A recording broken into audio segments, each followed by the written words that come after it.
Hi guys, welcome back to my channel doodle with Rudhya. இன்றைக்கி நம்ம சிம்பிளான ஒன் பாட் ரசம் rice எப்படி செய்கிறது அப்படின்னு பார்க்கலாம். இது வந்து நீங்கள் எமர்ஜென்சிக்கு கூட செய்யலாம். கரண்ட் இல்லை, தண்ணி இல்லை அப்படின்ற டைமில் கூட சிம்பிளாக செஞ்சு முடிச்சிடலாம்.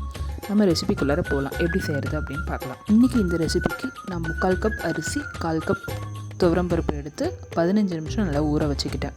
அப்புறமா ஒரு இடிக்கிற உரலில் 1 ஸ்பூன் மிளகு, 1 ஸ்பூன் சீரகம், 6 பல் பூண்டு நல்லா கொரப்பாக இடித்து வச்சுக்கோங்க.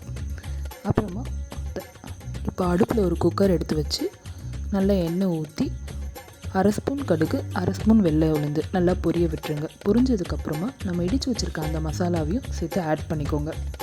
இது நல்லா வாசனை வர டைமில் ஒரு கொத்து கருவேப்பிலை ஆட் பண்ணி நல்லா பொரிய விட்டுருங்க.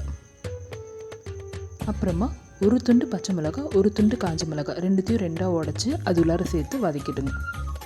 அது நல்லா வதங்கினதுக்கப்புறம் இன்றைக்கி நான் 2 மீடியம் சைஸ் தக்காளி எடுத்து நல்லா பொடியாக நறுக்கி வச்சுருக்கேன். அதையும் சேர்த்து ஆட் பண்ணி நல்லா தோல் நீங்கி வர அளவுக்கு வதக்கிக்கோங்க. இது கூடவே தேவையான அளவு கல்லுப்பு, ஒரு கொத்து கொத்தமல்லி, 1/2 டீஸ்பூன் ரசம் பொடி, 1/2 டீஸ்பூன் சாம்பார் பொடி இது எல்லாத்தையும் ஆட் பண்ணிக்கோங்க. ஆட் பண்ணி நல்லா வாசனை வர வரைக்கும் வதக்கிக்கோங்க.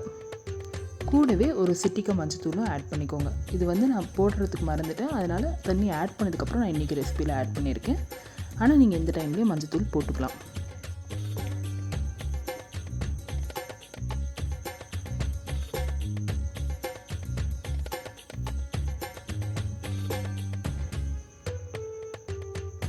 ஒரு பங்கு அரிசி பருப்புக்கு 5 பங்கு தண்ணி ஊற்றினா கரெக்டாக இருக்கும் குழவா.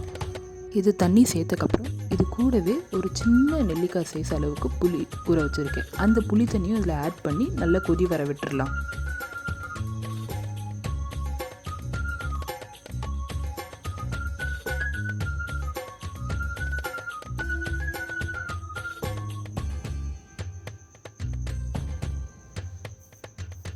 இது இந்த மாதிரி நல்லா கொதி வந்ததுக்கப்புறம் நம்ம ஊற வச்சுருக்கிற அரிசியும் பருப்பும் சேர்த்து இதில் ஆட் பண்ணிக்கலாம்.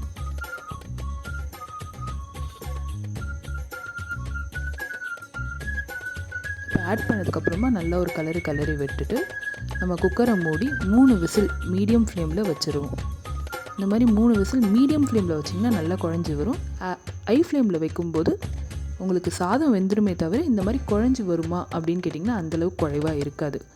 ஸோ மீடியம் ஃப்ளேமில் வச்சுக்கோங்க. இது 3 விசில் முடிஞ்சதுக்கப்புறமா நம்ம குக்கரை திறந்து அந்த கரண்டியாலே லைட்டாக ஒரு வாட்டி மசிச்சு விட்டிங்கன்னா சாதம் நல்லா குழைவாயிடும். இப்போ நம்ம அந்த சிம்பிளாக நம்மளோட ஒன் பாட் ரசம் ரைஸை சர்வ் பண்ணிடலாம். இன்னும் எந்தெந்த மாதிரியான ரெசிபீஸ்லாம் வேணும் அப்படின்னு சொல்லிட்டு கமெண்ட் பண்ணுங்கள். பாய்.